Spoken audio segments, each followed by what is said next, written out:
नमस्कार। आज बात करते हैं जिंदगी के दो सबसे बड़े रास्तों की। एक वो रास्ता है जो हमें हमेशा दौड़ाता रहता है और चाहतों का, और दूसरा है ठहराव का, यानी मन की शांति और संतोष का।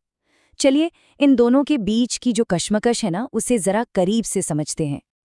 एक सवाल है, और ये सवाल हम सबसे जुड़ा है। कभी ऐसा हुआ है कि कोई चीज शिद्दत से चाहिए हो और जैसे ही वो मिली, मन फौरन किसी दूसरी चीज के पीछे भागने लगा, है ना? बस आज हम इसी दौड़ की जड़ तक पहुंचने वाले हैं। तो ये जो बेचैनी है, ये जो एक के बाद एक चाहत है, इसके पीछे जो ताकत काम कर रही है, उसे कहते हैं तृष्णा। और यकीन मानिए, ये एक ऐसी दौड़ है जिसका कोई अंत नहीं है। तो सवाल उठता है कि आखिर ये तृष्णा है क्या? देखिए, आसान भाषा में कहें तो ये इच्छाओं मतलब डिजायर्स और क्रेविंग्स का एक ऐसा एंडलेस लूप है जो कभी रुकता ही नहीं। एक ऐसी प्यास जो कभी बुझती नहीं और मन में हमेशा एक खालीपन, एक अधूरापन बनाए रखती है। अब ये जो चक्र है ना, ये बड़ा कमाल का है और खतरनाक भी। सोचिए, एक इच्छा पूरी हुई और बूम, फौरन एक नई इच्छा उसकी जगह आकर खड़ी हो जाती है। इसका नतीजा क्या होता है? मन हमेशा बेचैन रहता है, कभी सेटिस्फाइड नहीं होता। चाहे दुनिया भर का पैसा मिल जाए, कोई बड़ा पद मिल जाए, मन को कभी वो सुकून नहीं मिलता, वो तृप्त नहीं होता। लेकिन क्या इस दौड़ से निकलने का कोई रास्ता है? बिल्कुल है। और उस रास्ते का नाम है संतोष। इसे परम सुख का मार्ग भी कहा गया है।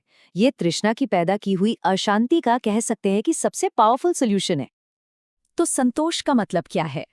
इसका सीधा सा मतलब है, जो हमारे पास है उसमें खुश रहना, तो उसमें संतुष्ट रहना, जो भी हालात हैं उन्हें स्वीकार करना और जिंदगी की छोटी छोटी खुशियों में आनंद ढूंढना।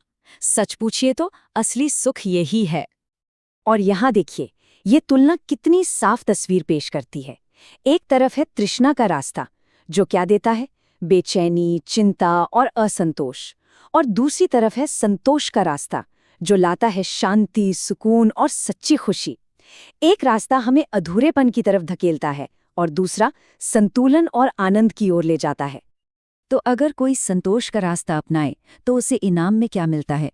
सबसे पहले एक शांत मन, चिंताएं अपने आप कम हो जाती हैं, अंदर से एक मजबूती महसूस होती है। साथ ही इंसान का नैतिक और बौद्धिक विकास भी होता है। और सबसे बड़ी बात, जिंदगी को सही मायनों में जीने का, उसका आनंद लेने का हुनर आ जाता है। हाँ, एक बात साफ कर दूं, संतोष का रास्ता चुनना कोई कमजोरी नहीं है। ये तो असल में बहुत गहरी आंतरिक शक्ति की निशानी है। और ये शक्ति, ये स्ट्रेंथ आती कहाँ से है? ये अक्सर अनुशासन और मुश्किलों यानी असफलताओं की आग में तपकर ही बनती है। और ये बात कितनी गहरी है, ज्यादातर महान लोगों ने अपनी सबसे बड़ी कामयाबी अपनी सबसे बड़ी नाकामी के ठीक एक कदम बाद हासिल की है। इसका सीधा सा मतलब है कि जब लगे कि सब खत्म हो गया, असल में मंजिल वहीं से बस एक कदम दूर होती है। हार मानना तो कोई ऑप्शन ही नहीं है। इतिहास में देखिए, थॉमस एडिसन लाइट बल्ब बनाने से पहले कितनी बार, हजारों बार फेल हुए थे। अब्राहम लिंकन को देखिए, एक के बाद एक चुनाव हारते रहे, तब जाकर प्रेसिडेंट बने।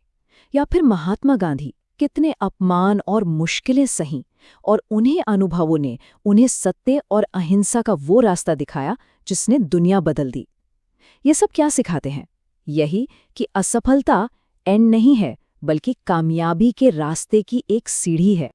तो देखिए, मंजिल चाहे दुनिया में कुछ बड़ा हासिल करने की हो या मन के अंदर संतोष पाने की, रास्ता करीब करीब एक जैसा ही है। पहला कदम एक बड़ा और साफ सपना या लक्ष्य। दूसरा, अच्छी आदतें जो उस लक्ष्य तक पहुंचने के लिए रोजाना एनर्जी दें। और तीसरा और सबसे जरूरी, सेल्फ डिसिप्लिन। यही वो औजार है जो आलस को हराकर हमें उन आदतों पर टिकाए रखता है।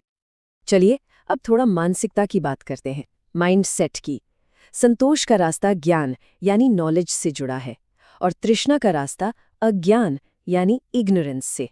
और कमाल की बात यह है कि इन दोनों की ताकत एकदम अलग-अलग तरीके से जाहिर होती है। ये लाइन अपने आप में बहुत कुछ कहती है। अज्ञान की शक्ति है क्रोध।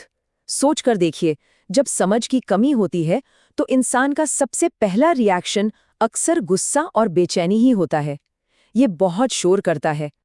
और ठीक इसके उलट ज्ञान की शक्ति क्या है? मौन, खामोशी।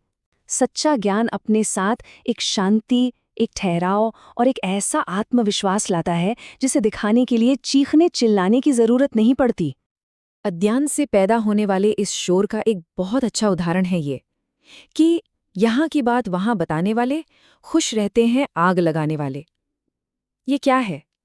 ये वही अशांति और फसाद पैदा करने वाला शोर है जो अक्सर समझ की कमी का ही नतीजा होता है।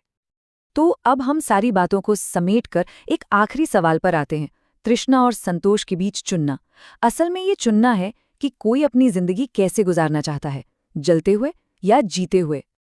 और इस पूरी बातचीत का जो सार है, जो निचोड़ है, वो बस इस एक लाइन में है।